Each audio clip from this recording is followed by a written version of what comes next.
And that's really my mission now with what I'm working on now with my Live Yum Yum brand, is inspiring people to get back in their kitchens, cooking real food, taking control of their own health and preventing disease, and then passing it on to this next generation of kids so that they can live lives that are free of disease and actually thrive.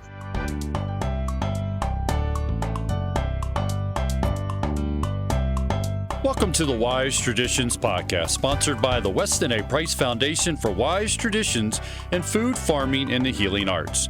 We are your source for scientific knowledge and traditional wisdom to help you achieve optimal health. I'm your host, Hilda Labrada Gore. This is episode 63, and my guest is Hilary Boynton. Hilary is a holistic health counselor who graduated from UVA with a BA in psychology, and she trained with the Institute for Integrative Nutrition. She is also a dynamic mother of 5 and the author of the Heal Your Gut cookbook. In today's conversation, she tells the story of how her own health and the health of her family led her to look into the well-known GAPS diet, that is, gut and psychology syndrome. She demystifies the diet, explains why it's important to heal your gut, and how to get started on it. You are going to love Hilary's honesty and her heart, and you will gain insights that will help you on your own health journey. Before we get into the conversation, we want to pause and thank our sponsors. Wise Traditions is supported in part by Just Thrive Probiotic and Antioxidant, the probiotic everyone's talking about. Go to thriveprobiotic.com. And the Nutritional Therapy Association, real education for people who believe in real food. Go to nutritionaltherapy.com.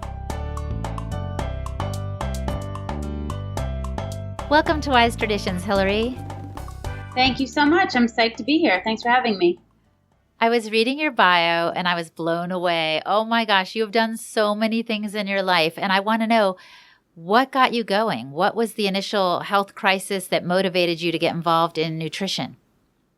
Well, I always have been interested in nutrition, actually. Even in high school and in college, I tried to design my own major of nutrition and fitness, but I'm glad they wouldn't let me do it. There was just a little too much red tape, but I am so thankful because I was actually fat-free back then and had fallen hook, line, and sinker for that whole fad for about 10 years of my life. And I thought I had all the answers and this was it, and everybody should know that fat is bad.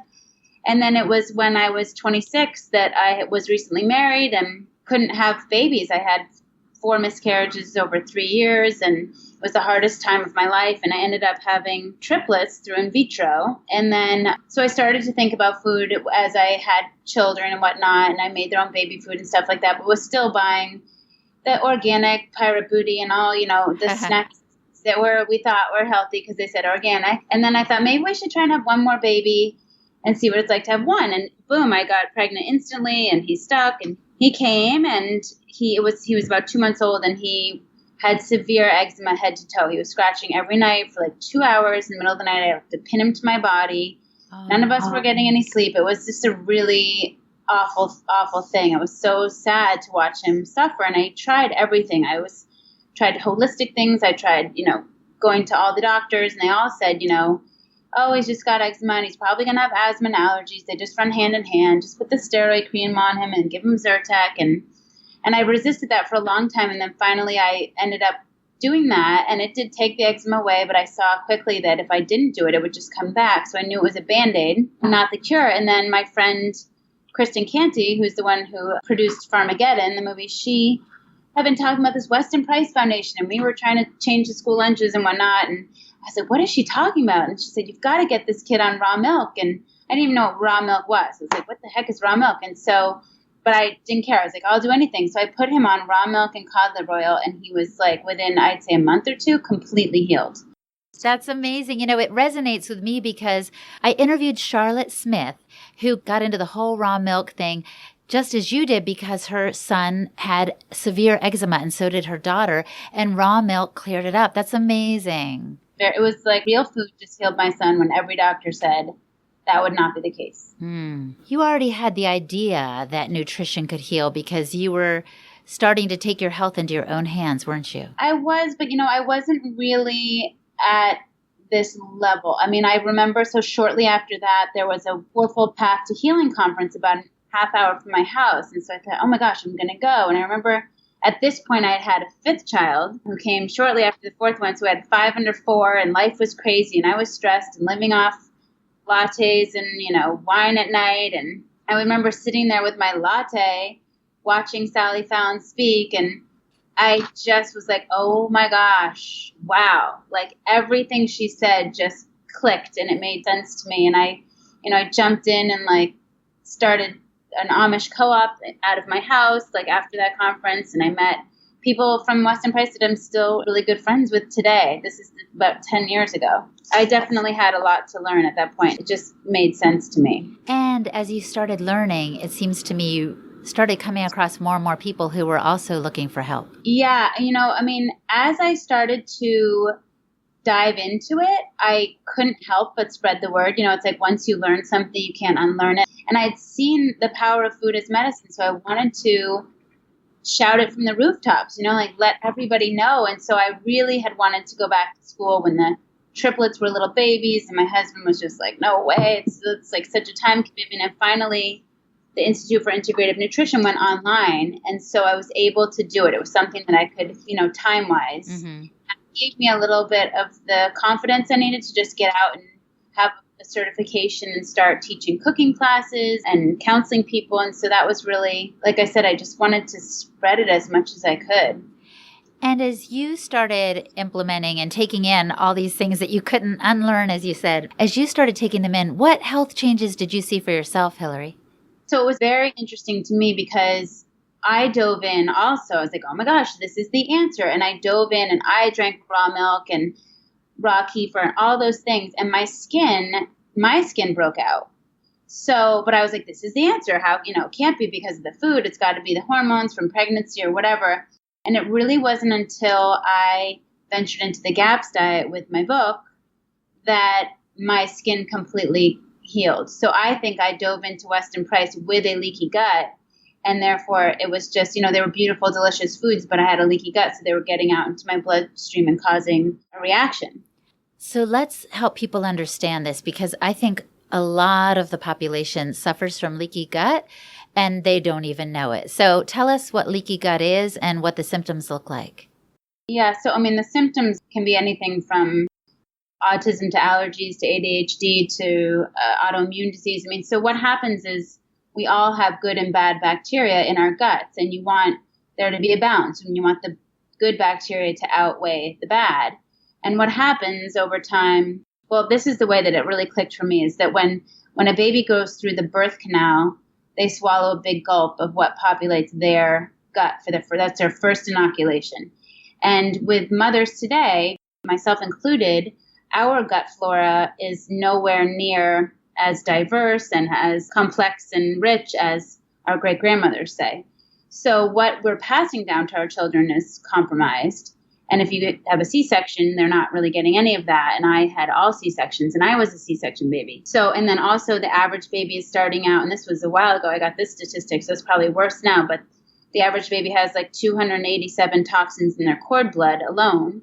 So they're starting out toxic, then they're inheriting a compromised gut flora, then they get a vaccination day 1 or day 2 of life, and then they might have an ear infection and get antibiotics, or they're not breastfed. And so all these things, add up. It's like just another layer of the onion, and these poor little children can't create a balance in their gut. So the bad bacteria is winning out. And with adults as well, what's happened with processed foods and antibiotics and prescription medicine and toxins in the air. And, there's all sorts of toxins around us now that didn't used to be. So it's feeding and sugar is feeding the bad bacteria in our guts. So they're winning out of the good. And you have these little grass-like or finger-like villi in your gut lining, and they get worn down, and there's cracks created in the lining of your gut. And so food that should stay in your inside the gut lining is getting out, particles and proteins, whatnot, and your body sees them as foreign invaders and can attack them and launch an autoimmune response, or they can cross the blood-brain barrier and cause things like ADHD and neurological issues. Well, let's say I suspect that my children have this, or I struggle with it myself. A lot of people will go to Dr. Natasha Campbell McBride's book about the GAPS diet, right? Gut and Psychology Syndrome. And that's great, but I think it can be a little overwhelming. Is that what happened to you? Were you overwhelmed when you thought, oh my gosh, I've got to heal my leaky gut. How do I do it? Yes. Yeah. I mean, I had seen Natasha speak a couple times. I'd even asked her opinion about our daughter's epilepsy, and she wasn't so sure that was the answer, but I was intrigued by it. And then I finally went to this medical intuitive that a friend of mine had told me about, and I was like, oh gosh, my husband's going to divorce me about like going to one more holistic person. And she nicely like drove out and met with us for free and explained what she did. She took one look at us and heard our story, and she said, you guys need the GAPS diet. And I thought, oh my gosh, I know the GAPS diet. I've met Natasha, and I kind of have been resisting it because it just seems so daunting. But she explained the leaky gut. She got out her little board and her pens, and she drew a leaky gut. And we both were like, aha. And so we literally started the next day or a couple days, and we started our kids the next month. But I was completely overwhelmed and searching the internet for whatever information I could find. And there was conflicting advice, and Natasha's book was overwhelming. And I was teaching cooking classes at the time, so I had started introducing the GAPS protocols to people in my class. But there happened to be a woman in my cooking class who was also on the GAPS diet, and she's a photographer. That was Mary Brackett. She said, we should write a cookbook about this. And I said, we should. I mean, there's just nothing out there that's really a one-stop shop where you can get, the protocol and what you need to do, a roadmap per se of how to follow this. So we literally pitched it and then set out to create the book that was the road that we were looking for. Well, that sounds amazing. And have a lot of people availed themselves of this new resource you've created? It's been amazing. I mean, we kind of just put it out there as like a labor of love, but it's really taken off. It's sort of like the little engine that could. It was kind of the right time for it to come out. Gut health was just sort of on the cusp of becoming a term that is popular and people had heard of. And so I think it was exactly what people were looking for, because people had discovered Natasha or discovering her. But again, a lot of people felt like it was just too overwhelming to think about. And it's a 2-year protocol. So just that alone can deter people. And not everybody, goes at it for that long. It just depends on how, the level of disease that you're suffering with. What's funny about this? It reminds me of people I've heard that have gone back to school later in life. And sometimes they think, oh my gosh, I'm 65 and I'm going to study for 2 years and I'll be 67 when I graduate. But in 2 years, they're going to be 67 anyway. So in other words, I guess what I'm trying to say is why not go for it? Because the time's going to go by and your gut's not going to heal by itself. So true. I do say to people, it really is, when you look at your lifespan, it's a blip. Now we've graduated, we did it for a little over 2 years, and now we've introduced sourdough bread, and my kids are pretty free. If they go to a birthday party, they can have a piece of pizza, and it all kind of seems like something of the past, although most of our diet is very GAPS, foundation of it is GAPS and Weston Price. But it just seems like, wow, I can't believe we did that, and I can't believe we put in our 2 years of hard work. That's the beauty of GAPS, and what I wanted to show in the book is that you can still eat beautiful, nutritious, and delicious foods and heal. It doesn't have to be this deprivation diet. In the beginning, it's a little more strict if you go with the intro, but you don't feel totally deprived. I mean, there's certainly the circumstances where you're at a party and you can't have everything that you normally might have, but those are few and far between circumstances. So talk to us about those first steps, because I bet there's some listeners right now who are thinking, I suspect I have a leaky gut. I want to take some steps, but this GAPS diet, they're not making it sound any easier to me by this conversation. I need to know some concrete things. So talk to me about what would the first steps be that they should do? Okay, well, so depending on the level of disease or whatever is ailing you, some people, so the GAPS diet there's an introduction diet and then full GAPS diet. And the intro diet is a 6-stage diet where we stayed on from 2 to 5 days per stage. And it's an elimination diet where you're eliminating everything, basically anything that bad bacteria can feed off of. So the beginning is very mild with broths and stocks and meats cooked in stock and vegetables that are non-fibrous. So you even cut the stalks off of broccoli and cauliflower, and it's just very easy and soothing on the gut. So some people feel overwhelmed by going back to the intro. So they can start, if they just think, oh, I've just had a few symptoms and I feel like my gut could use a little healing, which probably everybody could do, start with the full GAPS diet. And it's much like a paleo diet. You're removing grains and legumes, but there's a few little other discrepancies between paleo and GAPS. But then when you go back to the intro, so if you start with the full GAPS and you feel like I'm ready now, I've grasped it, I found my resources, I understand the whole concept, now I'm ready to go back to the intro and really dive in and do some deeper healing. Some people start out and they're familiar with Weston Price and they already have their food sources and they understand broth or they know how to make these things. They want to jump right into the intro, or they're really sick or they have a child with autism and they're like, we need to get on this. It depends where you are. And I always say, just give yourself some time. And, it didn't happen overnight that you got sick and you're not going to heal overnight. So it's a process. And first of all, you have to wrap your brain around it. I often say starting it or deciding to start it is the hardest part. We want to stop for a moment now and thank our sponsors. Just Thrive Probiotic and Antioxidant, research-based probiotic with human clinical trials on leaky gut. The first 100% spore-forming probiotic that arrives alive in the intestines naturally, supports optimal gut health, digestive health, immune health, and delivers antioxidants. Great for adults, kids, the whole family. The probiotic everyone's talking about. Just Thrive Probiotic and Antioxidant. Visit their website at thriveprobiotic.com. And the Nutritional Therapy Association. They train and certify nutritional therapy practitioners, emphasizing whole, properly prepared, nutrient-dense food as a key to restoring balance and restoring the body's ability to heal. Based on the teachings of Weston A. Price. Learn more at nutritionaltherapy.com.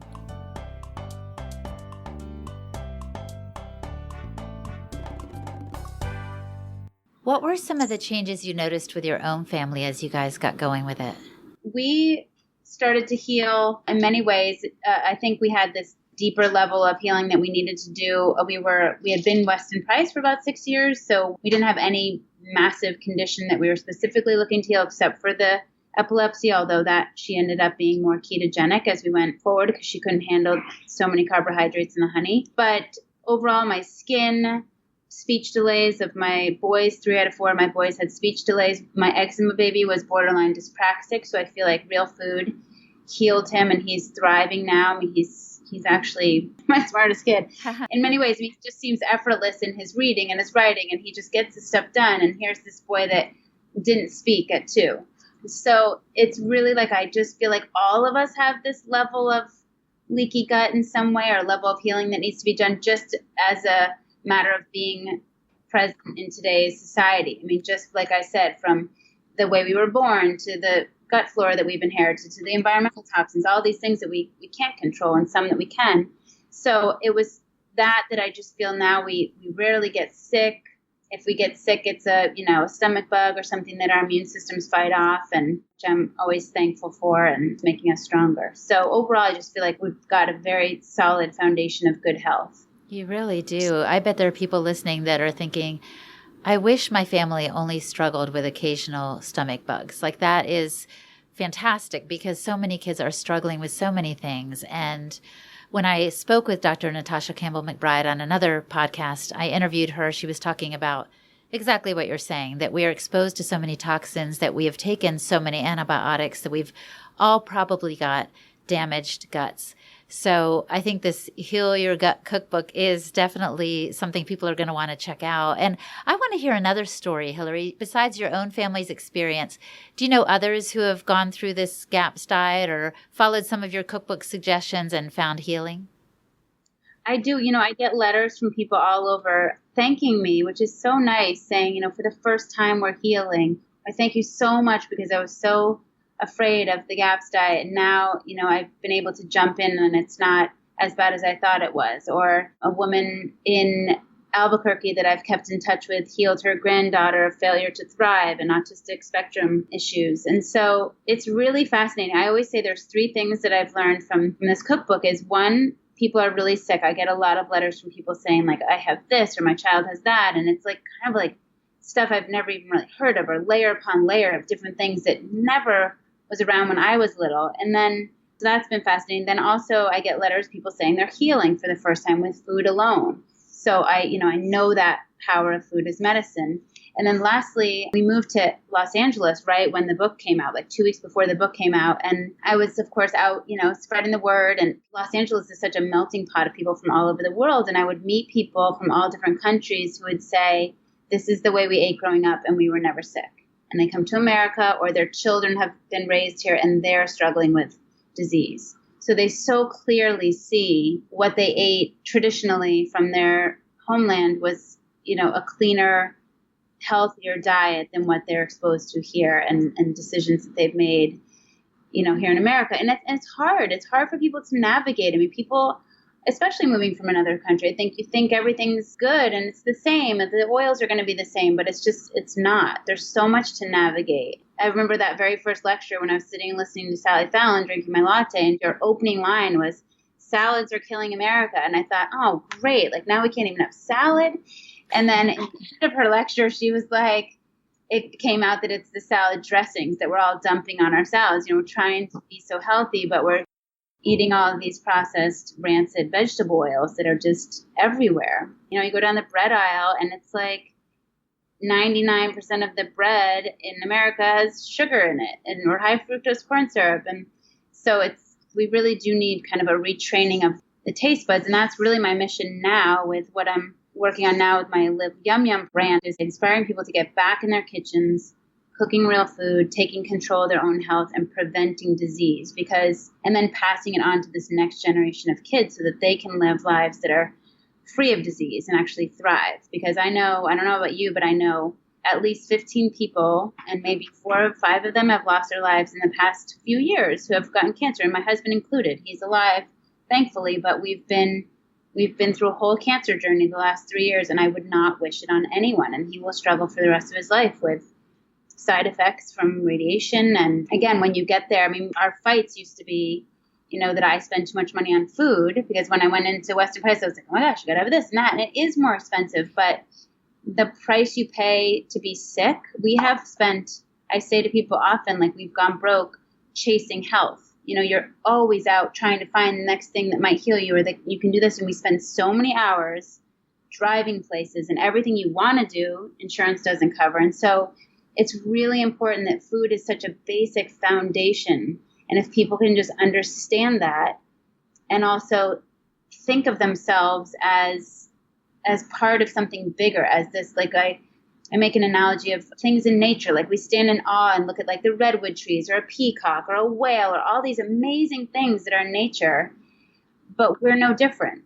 Like, we have, we're all made up of microbes, and we are no different. We're just as amazing. It's like, if we could just unzip ourselves and look at all the intricacies and systems that are working every second of every day, every cell, to make us stronger and adapt to, adjust to all these toxins and whatnot and keep us thriving. Yeah. Why do we, just as you wouldn't pour a little gasoline around the base of a redwood tree, why do we drink a Red Bull, every day?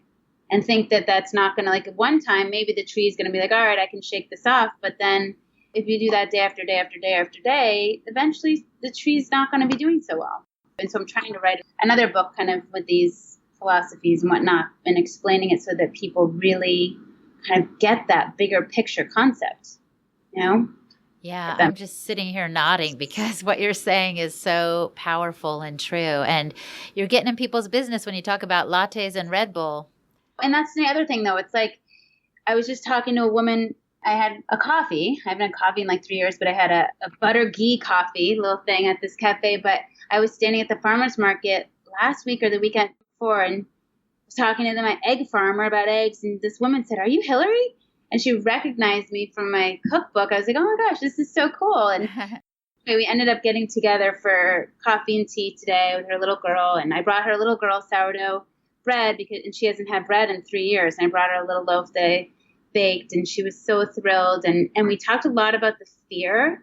And I've lived in a lot of fear of, first it was fat, and then it was bread. Like, bread is the devil, and gluten, and everything's bad, bad, bad. And you just get so, it's almost like that's as damaging as eating sugar or whatever. It's just, we have to learn to live in a balance. And I'm not saying, just have a little bit of Red Bull instead of 4 of them. I'm saying removing the fear and really stepping into a balanced lifestyle. And that's what I'm capturing from these people from around the world. Like my 92-year-old French lady that I'm interviewing, it's like, it's not just what she eats, it's how she does it. It's the ceremony around the kitchen table, or walking to the butcher shop, or sharing conversation around food with friends. And it's a lifestyle. So fear can be very debilitating. I went to this Culture Club 101, which is this amazing place in Pasadena, which is like, there should be one on every street corner. It's got fermented foods and bone broths and whatnot. And she made me this cold brewed coffee with heavy cream and ghee. And I hadn't had coffee in maybe 2 years. And I was like, you know what? I'm going to live a little and have a coffee. And it was so good and so nourishing, and it was filled with healthy fats. And I was like, there's nothing wrong with that.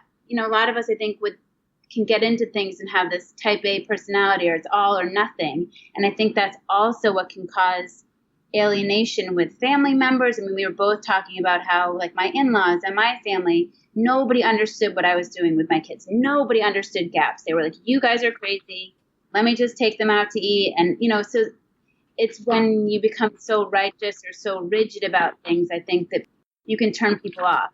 This is what's so great about your brand, Live Yum Yum. I mean, there's nothing intimidating about that, or that's saying avoid this or that. You're saying enjoy it, right? Enjoy the process, enjoy the good food that's on this earth. And there's no need to live in fear. That's the last thing we need nowadays, by the way. Right. I know my motto has been have hope, not fear.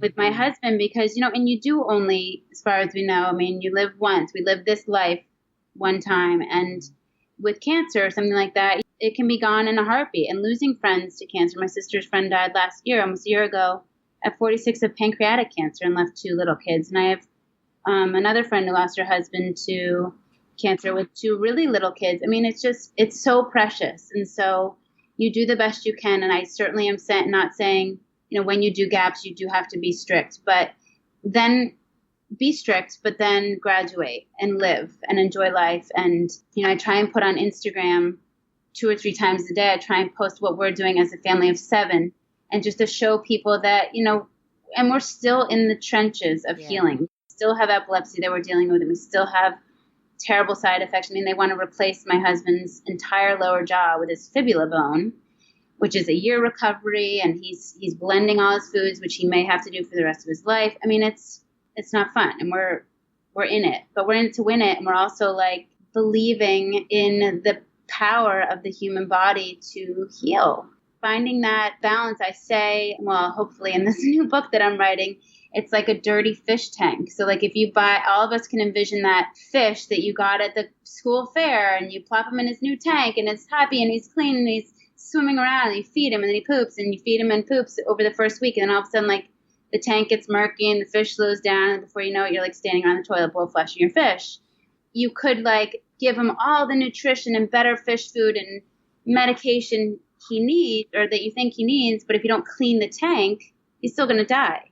Oh. So it's the same with our bodies. Like, we have to clean the tank. So, running into, and I hesitate to say this, but like running into a chemotherapy or radiation, or running into any sort of protocol, it isn't always necessarily the answer, when you really need to step back and think, why did I get this? Right, right. Why did my son have eczema? What is it? It wasn't the steroid cream that was just going to heal him, or the Zyrtec. So I think if we all can just step out of the fear a little bit too, and know that things don't happen overnight. Like, he didn't get cancer overnight. So if he waits 2 weeks and digests it and thinks about what's going on and how he can rebalance his terrain to at least boost his immune system, so then if he did do chemo or radiation, that he could fight it. I think people are so compromised, and they try and fight these things and they just get slammed.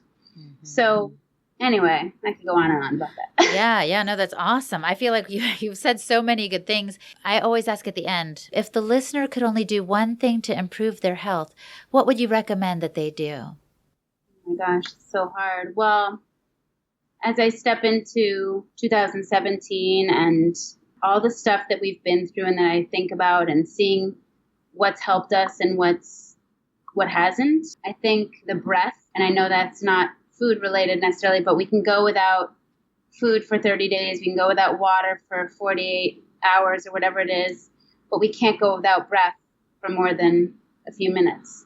So taking a breath and thinking before you eat, or before you make that choice to go put the steroid cream, or before you sit down with your family, or if things are stressful, just really stepping in and taking a moment to oxygenize your cells and make your decision based on, clear, conscious mind. With our daughter with epilepsy, I'll just say real quick, breath has been a huge, huge tool for her in realizing that she has so much control over her body and her nervous system and controlling her fears and worries and whatnot. So I guess that would be my biggest tip. And if I could just squeeze in, just try and cut out all the processed sugar and white flour and all that stuff if you can, because that's where getting back to true roots of food is going to inevitably start to reverse disease and rebalance your body. So just being very mindful, taking a breath, thinking about what you're eating, and even listening to your body intuitively, listening to what it intuitively is asking for is the next step. So your body is cleansing and rebuilding at different times throughout the day, different times throughout the year. So if it's the dead of winter and you're feeling like I have to eat salad because salad or juicing is the thing that's best for me, really, is that what your body's asking for? If you're in the snow in New Hampshire and soups and stews sound really good, just really tune in. Or if it's summertime, maybe the juicing and the cleansing is really what your body needs at that moment. So listen to what you need in the moment. Thank you so much, Hilary. I love the conversation, and we appreciate you very much. Keep up the good work. Thank you so much. My guest today was Hilary Boynton. Visit her website, liveyumyum.com, for glimpses of her blog, her book, and other resources. You can also follow her on Instagram and Twitter at liveyumyum. For highlights of today's episode, just go to the westinaprice.org website, click on Podcast, and go to the show notes for episode 63. Hey, and thank you to all my friends at Podcast Village for helping me pull off the show. I appreciate you all. Did you know that there are Weston A. Price Foundation chapters all over the U.S. and around the world? Chapter leaders help you find good food in your area, and some have meetings you can attend. Go to our website, westinaprice.org, and click on Find a Local Chapter to see if there is one near you. Wise Traditions is brought to you by the Weston A. Price Foundation for Wise Traditions in Food, Farming, and the Healing Arts. The content of this podcast is provided for informational purposes only and is not intended as a substitute for medical advice.